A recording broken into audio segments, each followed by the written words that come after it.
for combat. But it has not been made clear so far where that field or sphere is. It is only in the present chapter that Krishna makes a precise declaration of the location of the sphere.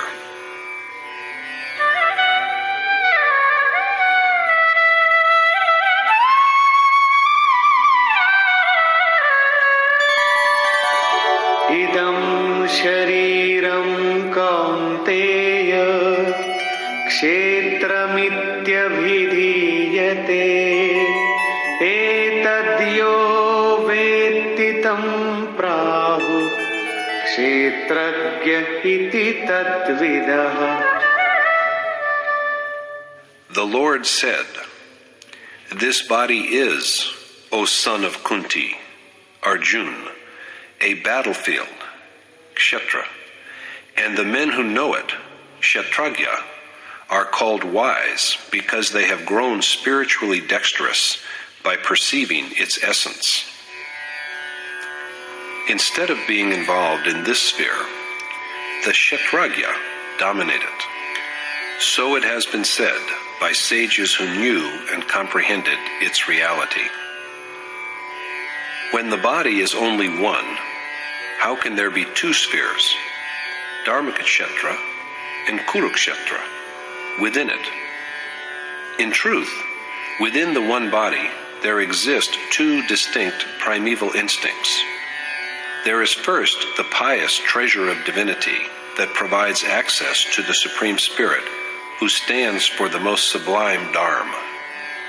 On the other hand, there are the demoniacal impulses made up of impiety, which lead a man to accept the mortal world as real.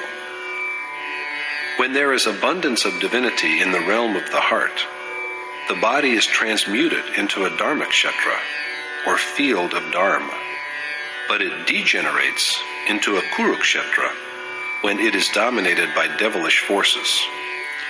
This process of alternate rise and fall, of ascent and descent, operates at all times, but a decisive war commences between the two opposing impulses when an earnest devotee engages in the task of worship in association with a sage who has perceived reality.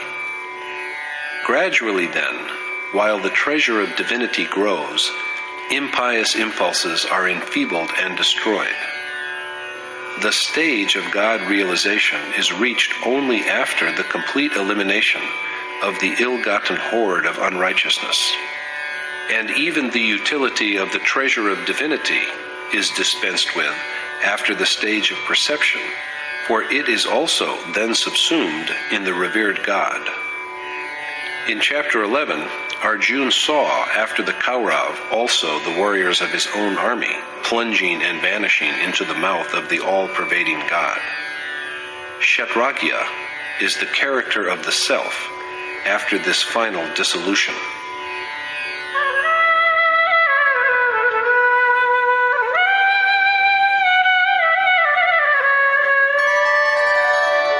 Kshetragyam chapi mam vidhi sarvakshetreshu bharata kshetra kshetragyayor jnanam yattaj jnanam matam mama.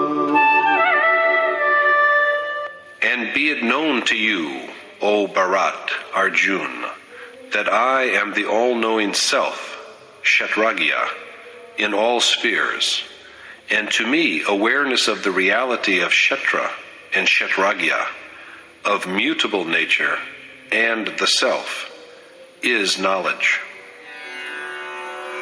The one who knows the reality of the sphere of the body is a Kshetragya. This is vouched for by sages who have known the essence of this sphere by direct experience. Now Krishna proclaims that he too is a Kshetragya. In other words, he too was a yogi, indeed a Yogeshwar, Lord of Yoga. Perception of the reality of Kshetra and Kshetragya, of nature with its contradictions, and the soul is knowledge. Knowledge is not mere dispute.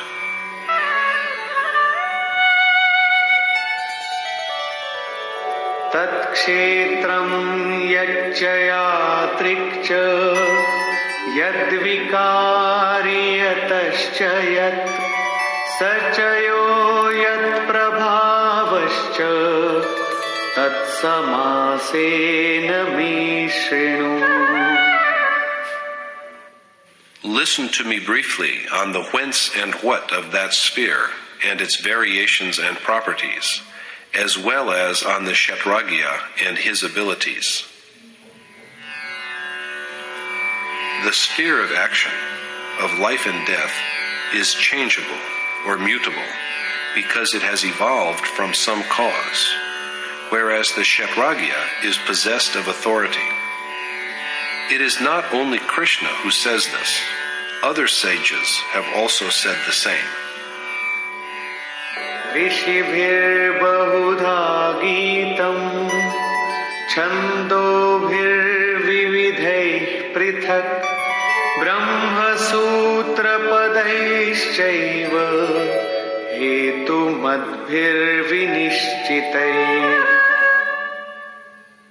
This has also been said in various distinct ways by sages in different scriptural verses and well-reasoned, definitive aphorisms on the knowledge of the Supreme Spirit, Brahma Sutra. That is so, say the Vedanta, great sages, Brahma Sutra, and Krishna all say the same thing. Krishna is therefore only saying what others have already said. Is the corporal body just what is visible of it? The question is taken up in the following verse.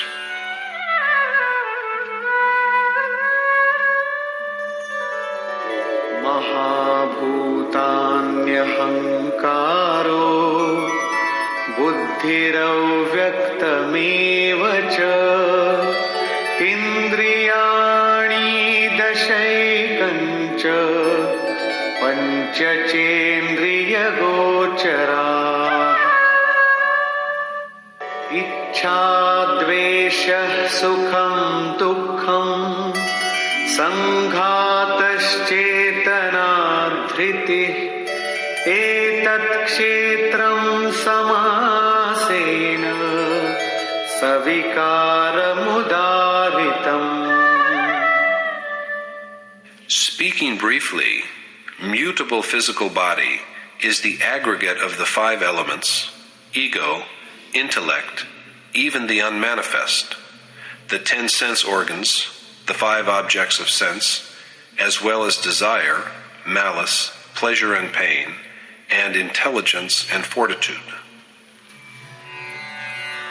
Summarizing the constitution of the body, which is Kshetra, with all its variants, Krishna tells Arjuna that it is made up of the 5 great elements, earth, water, fire, ether, and air, ego, intellect, and soul, which, instead of being named, has been called the unmanifest metaphysical nature, and thus throws light upon primal nature with its 8 parts.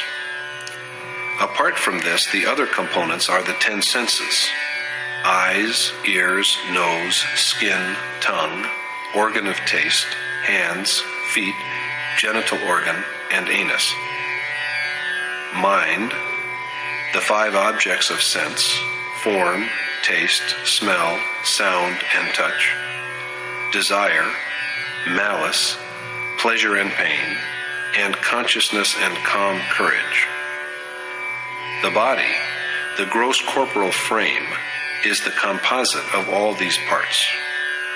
This, in brief, is Kshetra, and the good or bad seeds sown in it sprout as sanskar. Made up of components which have evolved from a previous source or nature, prakriti, the body must exist so long as these components survive. Let us now see the attributes of the Kshetragya, who is uninvolved in and free from this Kshetra.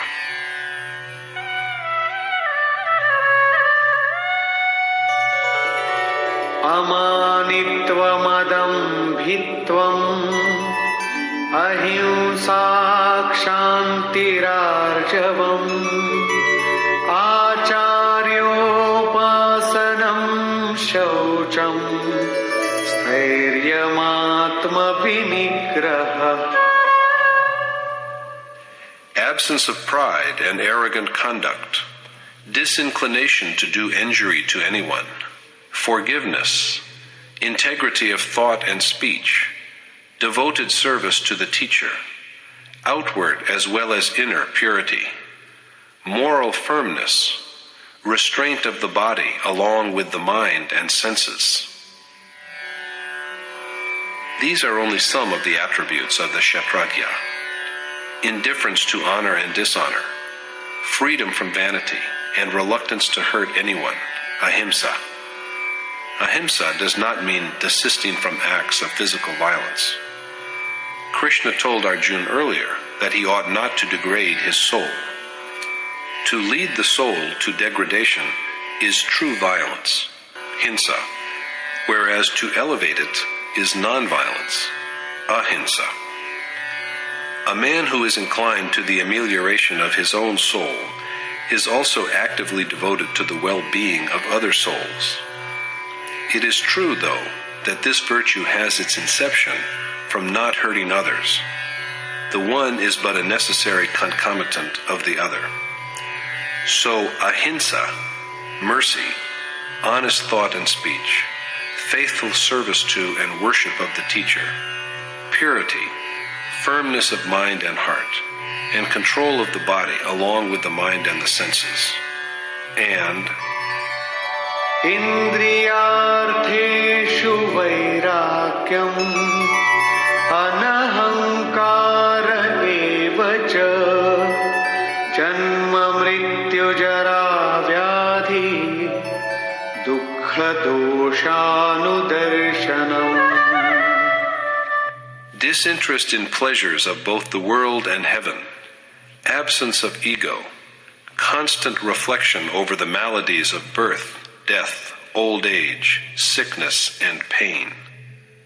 Asaktiranabhishvangah putradar grihadishu nityancha samachittatvam ishtanishtopapatishu. Detachment from son, wife, home, and the like, freedom from infatuation, bearing with both the pleasant and the unpleasant with equanimity.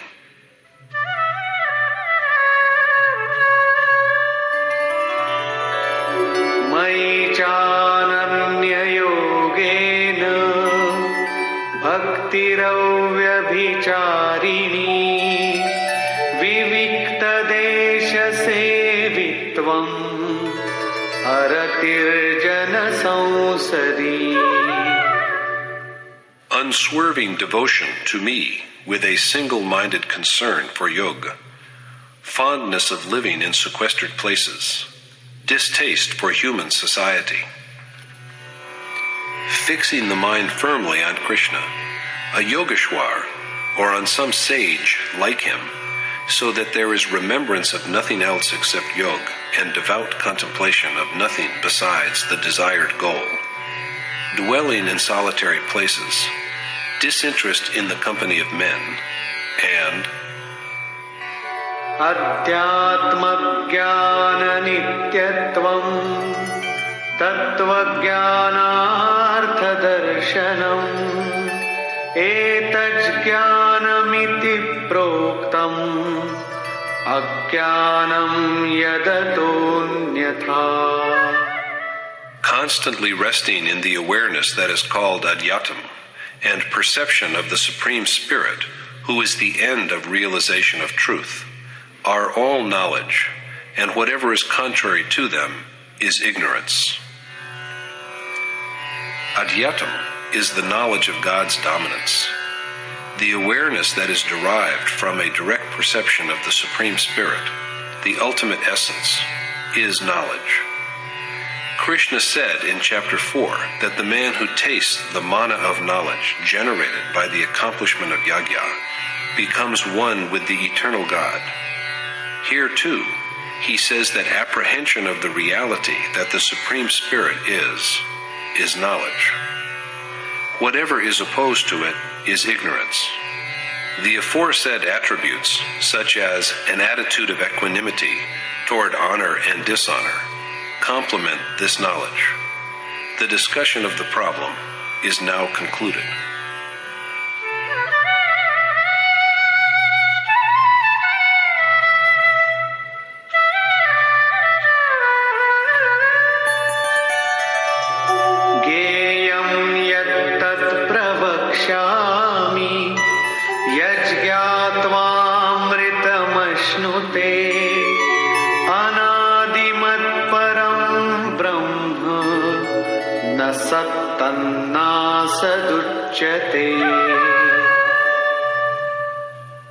I shall discourse to you well upon the God without a beginning or end, who is worthy of being known, and after knowing whom the stuff of immortality is gained, and who is said to be neither a being nor a non-being.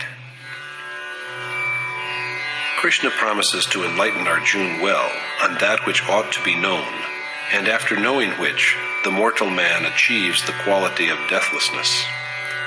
The ultimate God, who is without a beginning and end, is said to be neither a being nor a non-being, because so long as he is removed, he is an entity. But who can say what he is when a worshipper, a sage, is assimilated in him? Now there is only a single entity, and the consciousness of otherness is obliterated. In such a state, God is neither an entity nor a non-entity.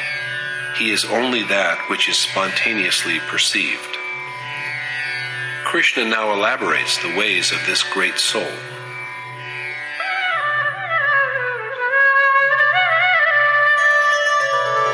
Sarvatah panipadam tat sarvatokshishiro mukham sarvatah shritimaloke sarvamavritya tishtati.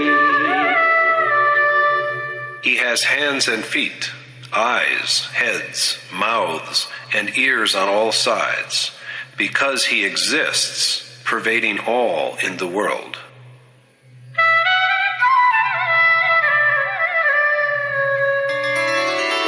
Sarvendriya gunabhasam sarvendriya vivarjitam asaktam sarvabhrichaiva nirgunam gunabhoktricha. Knowing the objects of all senses, he is yet without senses. Unattached to and beyond the properties of nature, he is yet the sustainer of all. And he is also the one into whom all the properties merge. Devoid of senses, unattached, and beyond the properties of matter, he yet sustains all and is the enjoyer of all properties. As Krishna has said before, he is the enjoyer of all yajna and penances. All the three properties are thus dissolved in him at last.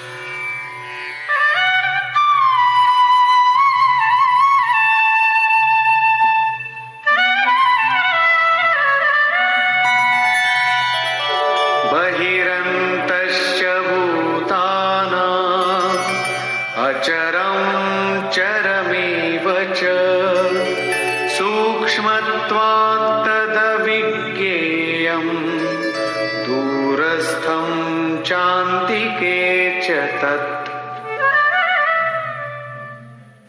Existing in all animate and inanimate beings, he is both animate and inanimate. He is also unmanifest because he is so subtle and both distant and close. He is all-pervading, both animate and inanimate, imperceptible because of his fineness, beyond knowing by the mind and the senses, and both close and far away.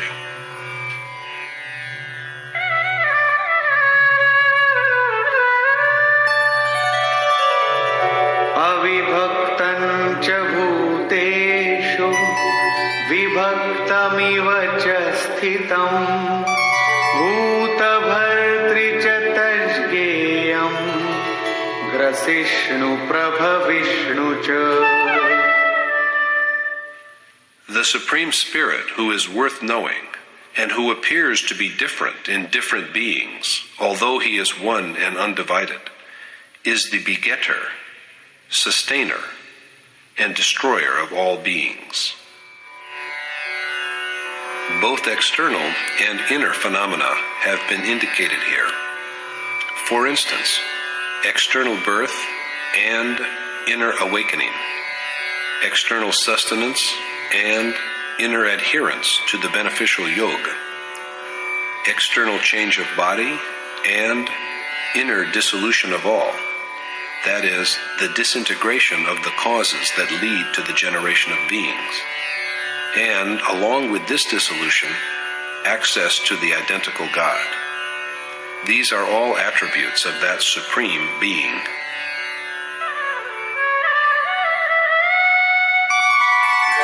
ज्योतिषामपि तज्ज्योतिः तमसः परमुच्यते ज्ञानं ज्ञेयं ज्ञानगम्यं हृदि सर्वस्य विष्ठितम्. The light among lights, and said to be beyond darkness, that God, the embodiment of knowledge, worthy of being known, and attainable only through knowledge, dwells in the hearts of all. The awareness that comes with intuitive perception is knowledge, and by this knowledge alone can there be realization of God. He dwells in the hearts of all. The heart is his dwelling, and we cannot find him if we search for him anywhere else. Therefore, it is laid down by the canon that God can be attained only through inner contemplation and conduct of yoga.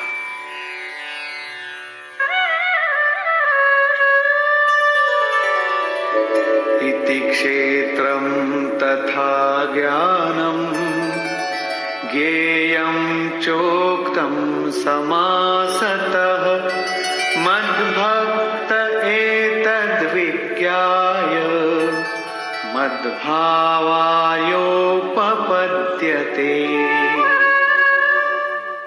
Knowing the truth of what has been briefly said of Kshetra, knowledge, and of God who ought to be known, my devotee attains to my state. Krishna now makes use of the terms nature or prakriti and soul or purush for what he earlier described as Kshetra and Kshetragya. प्रकृतिं पुरुषं चैव विद्यनादि उभावपि विकारांश्च गुणांश्चैव विद्धि प्रकृतिसम्भवान्. Be it known to you that both nature and soul are without beginning and end, and also that maladies such as attachment, revulsion, and all the objects that are possessed of the three properties are born from nature.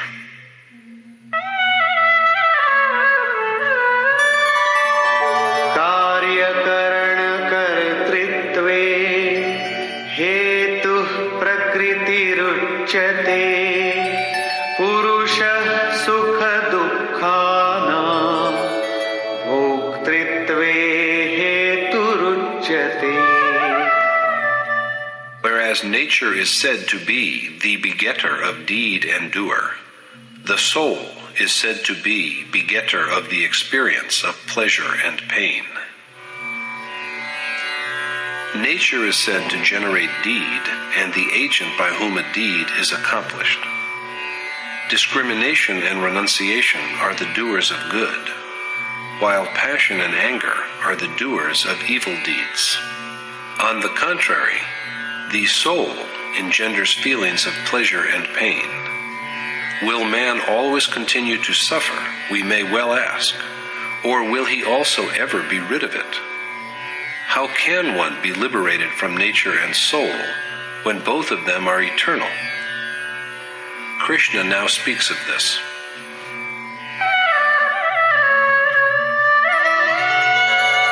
Purusha prakristho hi bhungte prakritijam guna karanam guna sangosya sadasadyo nijanmasu. The nature-based soul experiences nature-born objects, which are characterized by the three properties, and it is association with these properties that is the cause of his birth in higher or lower forms. That means that liberation from birth and death is to be had only after the cessation of the properties of nature which prompt them. Krishna then tells Arjuna how the soul dwells amidst nature.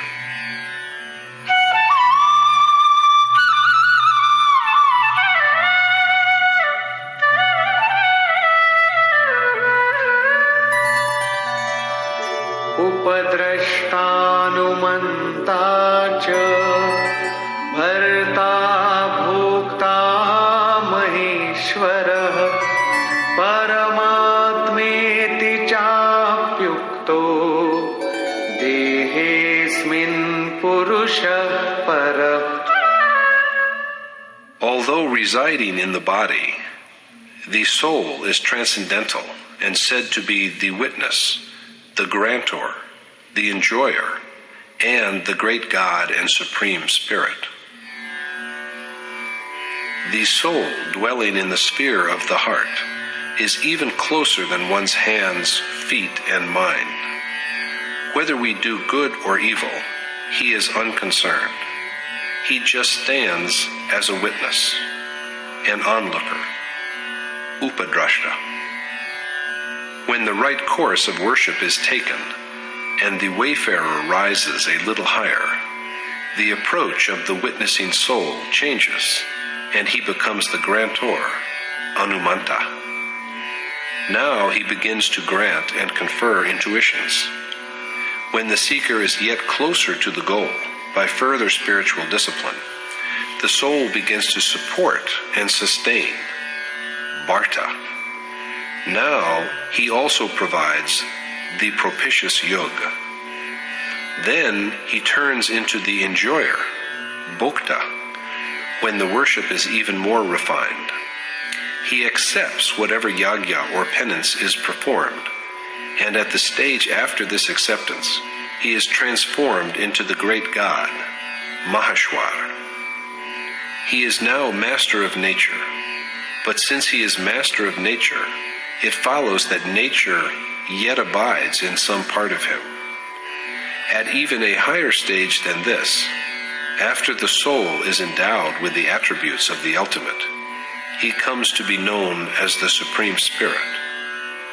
Thus, although dwelling in the body, this soul, or Purush, is yet transcendental, quite beyond nature. The only difference is that whereas he is a witness at the beginning, by gradual ascent after touching the ultimate, he is transformed into the Supreme Spirit himself.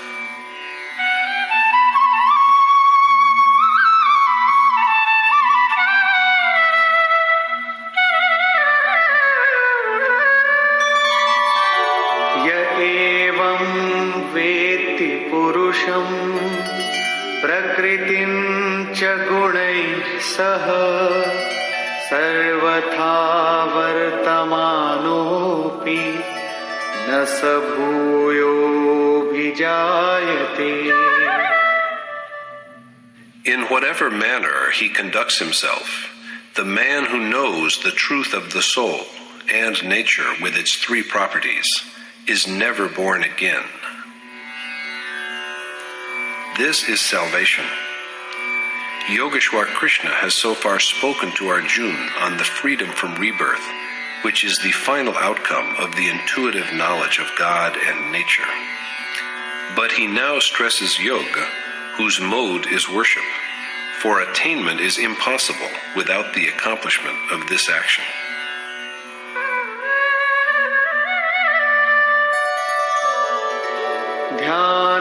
ध्यानेनात्मनि पश्यन्ति केचिदात्मानमात्मना अन्ये सांख्येन योगेन कर्मयोगेन चापरे. While some perceive the Supreme Spirit in their heart by contemplation with their refined mind, some others know him by the yoke of knowledge, and yet others by the yoke of selfless action. Some men perceive the Supreme Spirit in the realm of their heart by inner remembrance and meditation. Some others engage in the same task by Sankhya Yoga, or the way of discrimination and knowledge, after a due appraisal of their strength. And yet others see him by the way of selfless action. The chief means pointed out in the verse above is meditation. The way of knowledge and the way of selfless action are the two modes of embarking on this deed of meditation and worship.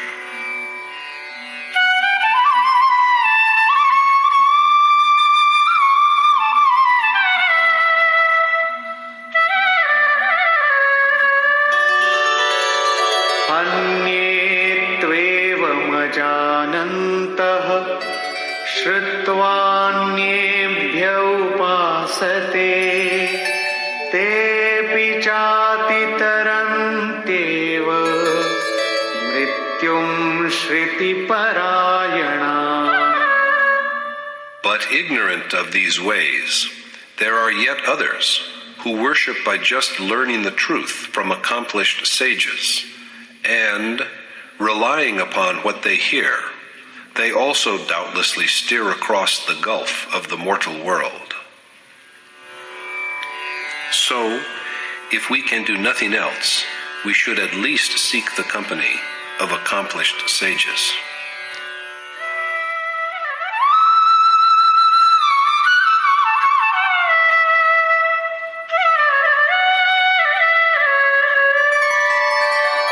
यावत् संजायते किञ्चित् सत्त्वं स्थावरजङ्गमम् क्षेत्रक्षेत्रज्ञसंयोगात् तद्विद्धि भरतर्षभ.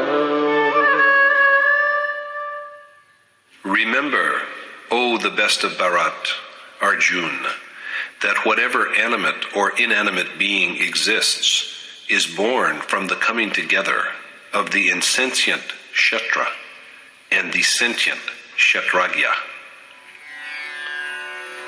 On the state in which the final attainment is made, Krishna has this to say.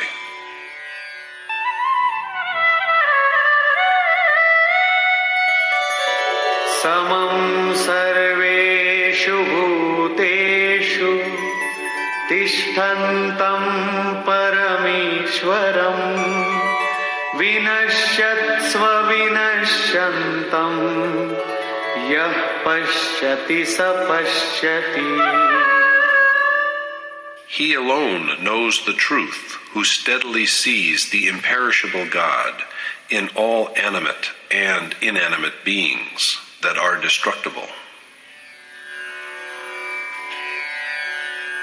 That soul alone apprehends reality, who has a steady perception of the immortal God in the animate and inanimate beings that are annihilated in their own special ways. In other words, he is of the state of the Supreme Spirit only after the characteristic destruction of that nature, never before it. The same idea was expressed in the third verse in chapter 8, when Krishna pronounced that the destruction of that condition of beings which generates good or evil impressions, sanskar, is the culmination of action. Action is then complete. He means the same when he now declares that only he knows the truth who is steadily aware of the presence of eternal God in perishable, animate, and inanimate beings.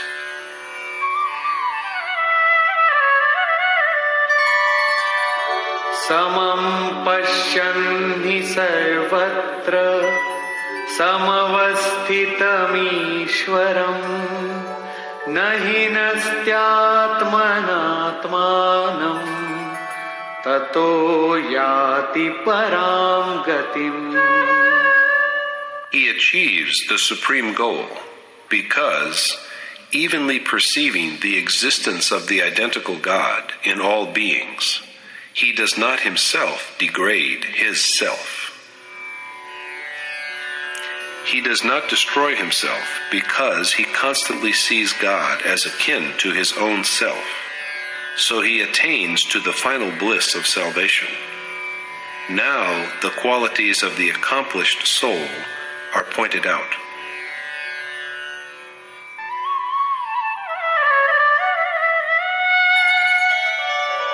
Prakrityaiva cha karmani kriyamani sarvashah yah pashyati tathatmanam akartaram sapashyati. And that man knows the truth, who regards all action as performed by nature, and his own soul as a non-doer. Viewing all action as accomplished by nature implies that he sees the occurrence of action only as long as nature survives. He also sees the soul as a non-agent, and thus he comes by awareness of reality.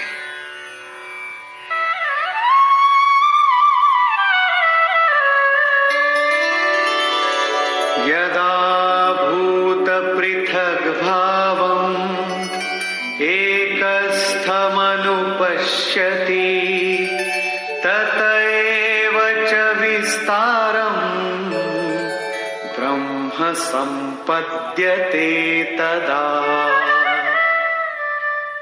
He realizes God when he sees the whole variety of beings as resting upon and as an extension of the will of that one supreme spirit.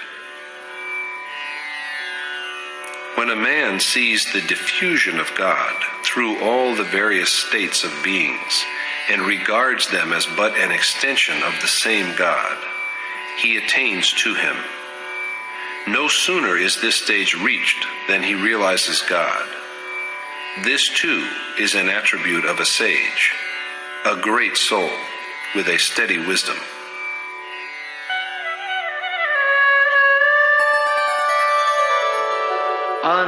Anaditvan nirgunatva paramatmayam avyayah sharirasthopi kaunteya na karoti na lipyate. Although embodied, the imperishable Supreme Spirit is neither a doer nor tainted, because, O son of Kunti, he is without beginning or end and transcending all properties. How it is so is illustrated in the following verse.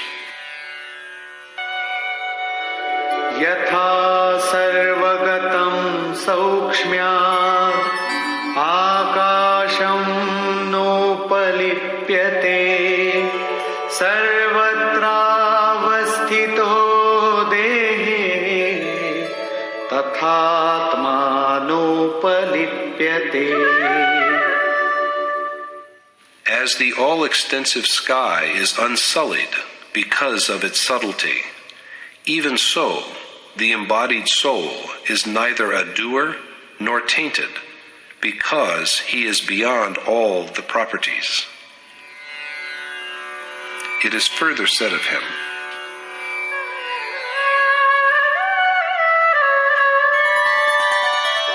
Yatha prakashayat yekah krit कृत्स्नं लोकमिमं रविः क्षेत्रं क्षेत्री तथा कृत्स्नं प्रकाशयति Bharat.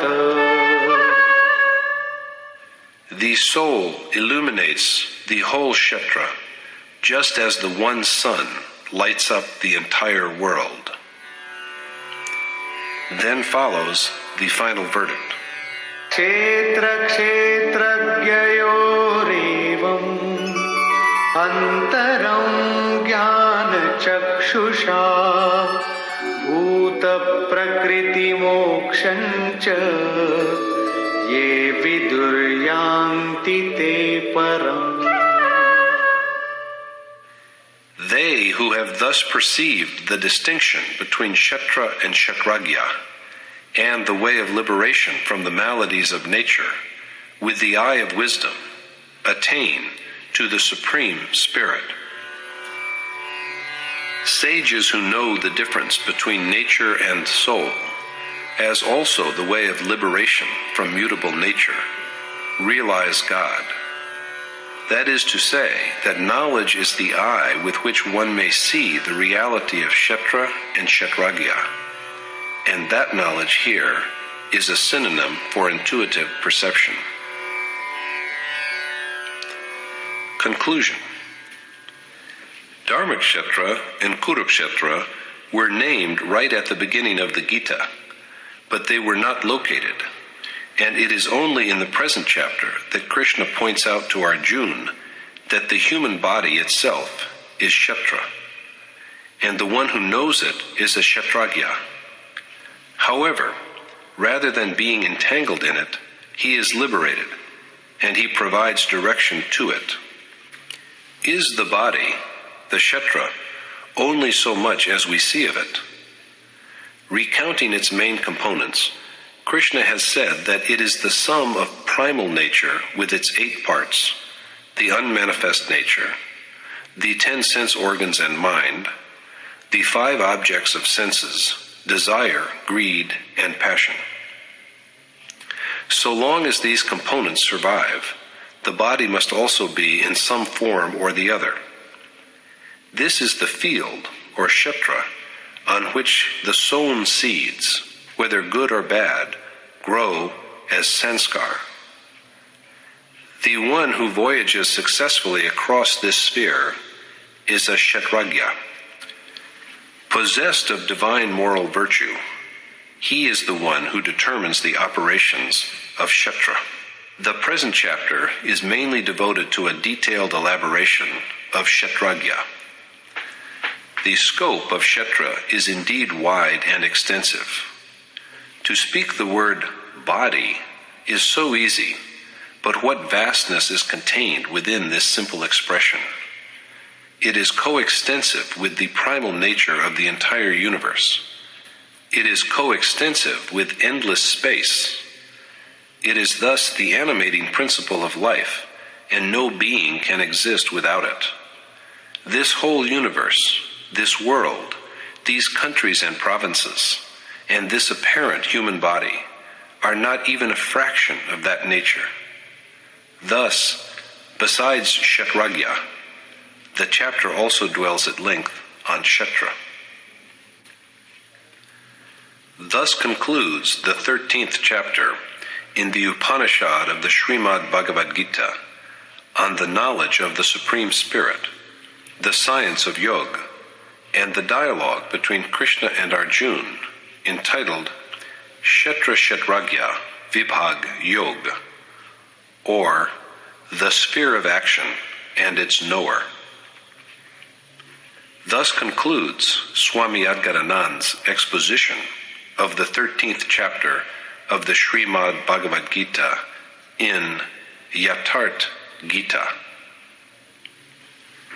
Hare Om Tat Sat.